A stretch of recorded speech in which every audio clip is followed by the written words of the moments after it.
Cordial saludo. Estamos en este espacio de reflexión de la actividad número 2 sobre las lecturas principales y complementarias. Quien les habla, Yesenia Mancipe, y mi compañero Julián Danilo Rodríguez. Vamos a iniciar con las lecturas principales. Compañero Julián. Cordial saludo, ¿qué tal? Espero que se encuentren muy bien. Bueno, en la primera lectura tuvimos la oportunidad de revisar las ideas de Pierre Levy desde su texto Inteligencia Colectiva, específicamente en una revisión de los capítulos 2, 3 y 4, como las cualidades humanas, de lo molar a lo molecular y la dinámica de las comunidades inteligentes, siendo estos los nombres de los capítulos que se abordaron. Específicamente, dentro del primer capítulo, encontramos una referencia a esa idea de la nueva materia prima que implica el ser humano, que implica este individuo que va a permitirse de pronto plasmar una antijerarquía, como respuesta a esa idea de un enriquecimiento que se ha venido dando de lo humano, pero pues obviamente involucrando algunas formas de tecnología. Estas han permitido también un incremento de todo lo que tiene que ver con el estudio de la información, lo que se conoce hoy en día como la data.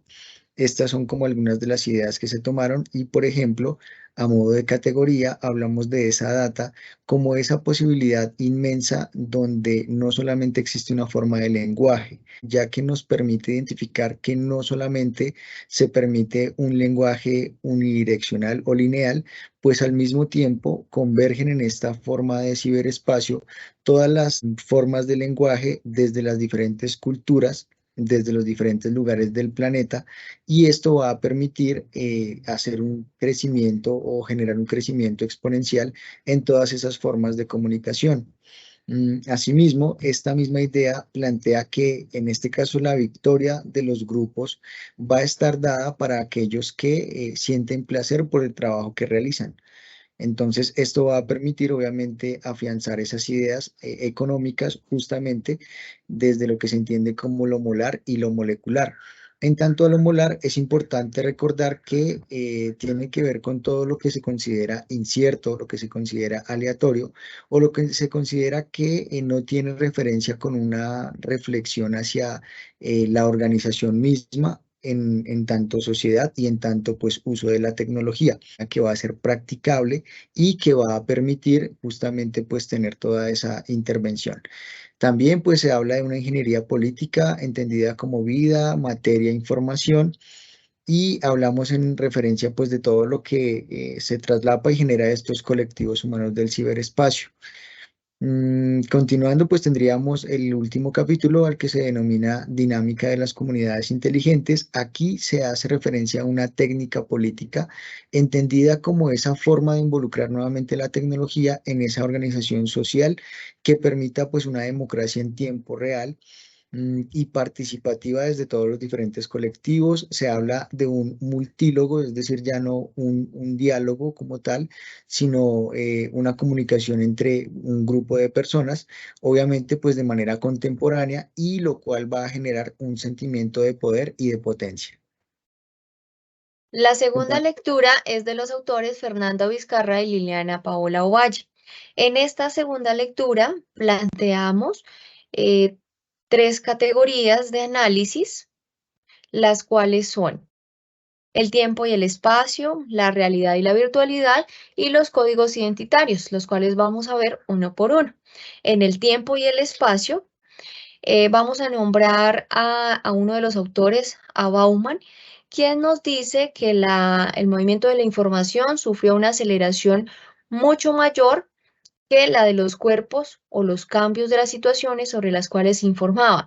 La información ahora está disponible instantáneamente.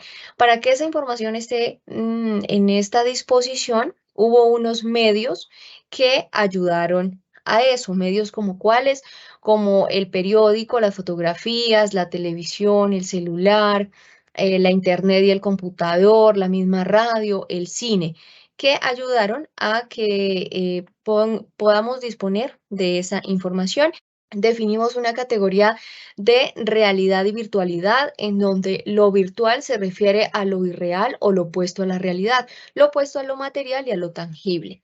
Se piensa entonces que una cosa puede ser real o virtual, pero que no pueden ser las dos cualidades a la vez. Surgen así los sistemas virtuales, en donde la gente aún se encuentra cara a cara, pero bajo una nueva definición de lo que es encontrarse y de lo que es cara a cara, como es la virtualidad. En nuestra siguiente categoría, sobre el determinismo tecnológico. Allí hay un autor que se llama Luhmann.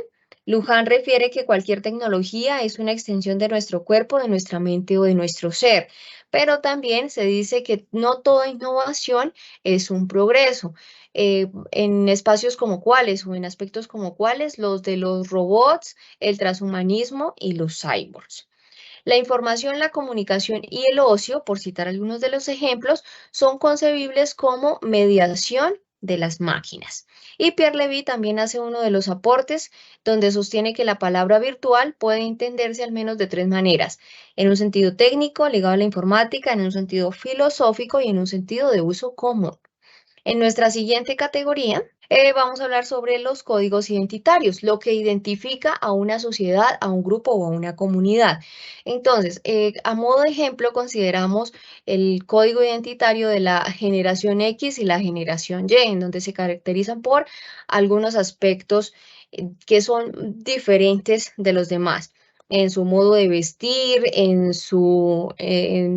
lo que buscan en la internet, en sus gustos y demás, y qué es lo que identifica a cada una de esas generaciones y cómo lo manejan también en sus redes sociales.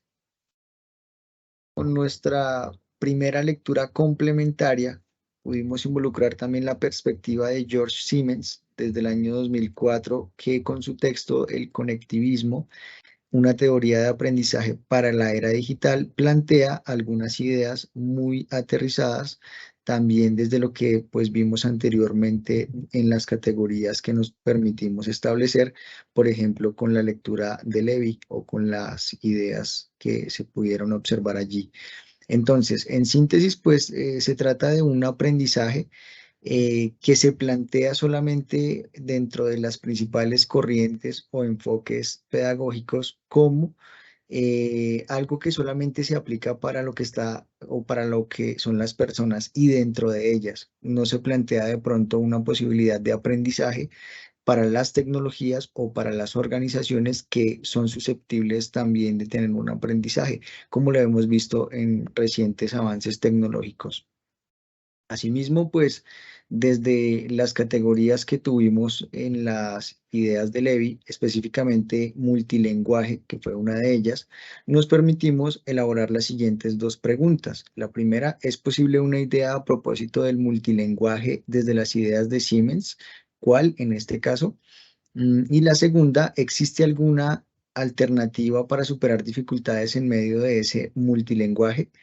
A propósito de la primera pregunta, pues podemos decir que hay una atribución de ese lenguaje no solamente a los diferentes signos, tanto escritos como orales, sino que también se habla de un conjunto de actitudes, de acciones, de la posibilidad de involucrar experiencias y generar redes de trabajo propias de lo que sería esa nueva forma de lenguaje. Y a propósito de la segunda pregunta, sobre estas formas de dificultad o esta posibilidad de superar esas dificultades en ese multilenguaje, pues justamente se plantea a la tecnología como la estrategia que va a permitir ese desarrollo, porque además se le suma la idea de actividades de aprendizaje, actividades propias para lo que tiene que ver con lo pedagógico y que obviamente pues ya además involucran ese componente tecnológico. Asimismo, desde otra de las categorías que pudimos plantear, que fue la economía de lo humano, hacemos dos cuestionamientos. El primero, ¿es posible un mejor posicionamiento de la persona dentro de esa idea de economía de lo humano? Y el segundo planteamiento o interrogante, ¿el conocimiento hace parte de esa forma de economía? En cuanto a estas dos preguntas, podemos decir que, bueno, primeramente, la economía sigue siendo una fuente de conocimiento y en este caso, pues se hace uso de una metáfora que tiene que ver con la tubería de petróleo, esa fuente de enriquecimiento de la misma forma de economía en la cual, por supuesto, va a ser parte, ya que ese conocimiento es el que en últimas va a dinamizar todo ese crecimiento y toda esa forma compleja que pues va a enfrentar esa nueva sociedad. En la segunda lectura complementaria de los autores Germán Muñoz y Antonio Quintana, una aproximación a la cibercultura desde el ámbito educativo, planteamos las siguientes preguntas. ¿A qué relación hay entre el tipo de generación y la pedagogía que debe usarse? ¿Y por qué es importante identificar las características de la población que se educa? Esto en relación con la educación versus el sujeto que es educado, que es esa categoría mayor. En esta categoría debemos analizar pues a la población que se está educando y cuáles son las técnicas de educación. En la segunda categoría, educación y la escuela en relación con las TICs. Aquí nos planteamos la siguiente inquietud: ¿cuáles son los desafíos que enfrentan los docentes con el uso de la tecnología y la virtualidad? Entonces, dando respuesta a esa inquietud sobre los miedos que incluso han tenido los docentes para la incorporación de las tecnologías, la necesidad de formación en esas nuevas exigencias, que la virtualidad debe romper los paradigmas de lo que ya se ha entendido por aprender y enseñar, y que no basta tener los dispositivos conectados a Internet si se está desprovisto de intencionalidad y de acciones que permitan beneficios formativos en su utilización. Y en la siguiente categoría, que es otras mediaciones de la tecnología, la inquietud que nos planteamos es que otras mediaciones permite la tecnología, en donde también vemos un aspecto social, cultural y económico, donde los campesinos también han incorporado la tecnología, donde la tecnología también es una mediación entre nuestros sentidos y el mundo, donde hay un cambio de conductas, de nuevas formas de relacionarse y de interacción social, y donde se dice que el mercado cultural todo lo convierte en mercancía. Ya para finalizar, entonces tenemos nuestras conclusiones, donde planteamos que es innegable el crecimiento de la interconectividad de la actual sociedad, así como inevitable su crecimiento exponencial, de manera que el mismo conocimiento se reinventa de manera cada vez más rápida. Aquí la cultura debe unirse y establecer fuertes lazos de comunidad para poder enfrentar los nuevos retos.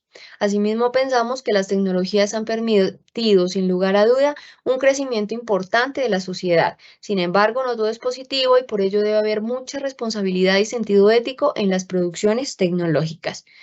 Les presentamos a continuación nuestros referentes bibliográficos, los cuales pues son la fuente para el análisis que hicimos. Muchas gracias. Muchísimas gracias. Hasta una próxima.